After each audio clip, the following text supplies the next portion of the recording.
अशा पद्धतीचे जे काय मेसेजेस पाठवले जात आहेत ना, निलेश सामंत ज्याची स्वतःच्या हिमतीवर लढायची तयारी नसते, त्यांनी वरिष्ठांना घेऊन सभा लढवावी लागते. तुमचे काम असेल तर घाबरता कशाला? या सभेत काही बेकायदेशीर बरळले तर वस्तुस्थिती सांगण्यासाठी माझी त्या ठिकाणी उद्या परवा सभा घेऊन उत्तर देईन.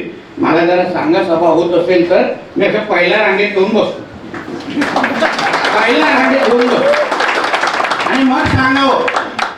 बघा, आम्हाला प्रत्येक कार्यकर्त्याचा मान ठेवणं माझं काम आहे. निलेश सामंत काय आमच्यातून लांब गेलेला कार्यकर्ता नाही, पण शेवटी 50 जिल्हा परिषद आणि 100 पंचायत समित्या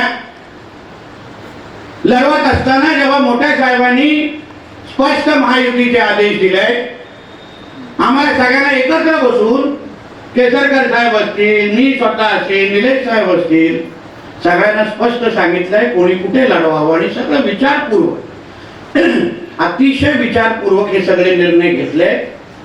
कोणीही अशी वळवळ करू नये, अशा सुक्या धमक्या आम्हाला देऊ नये. तुम्ही ज्या शाळेचे विद्यार्थी आहेत ना, त्याचा प्रिन्सिपल आमचे वडील आहेत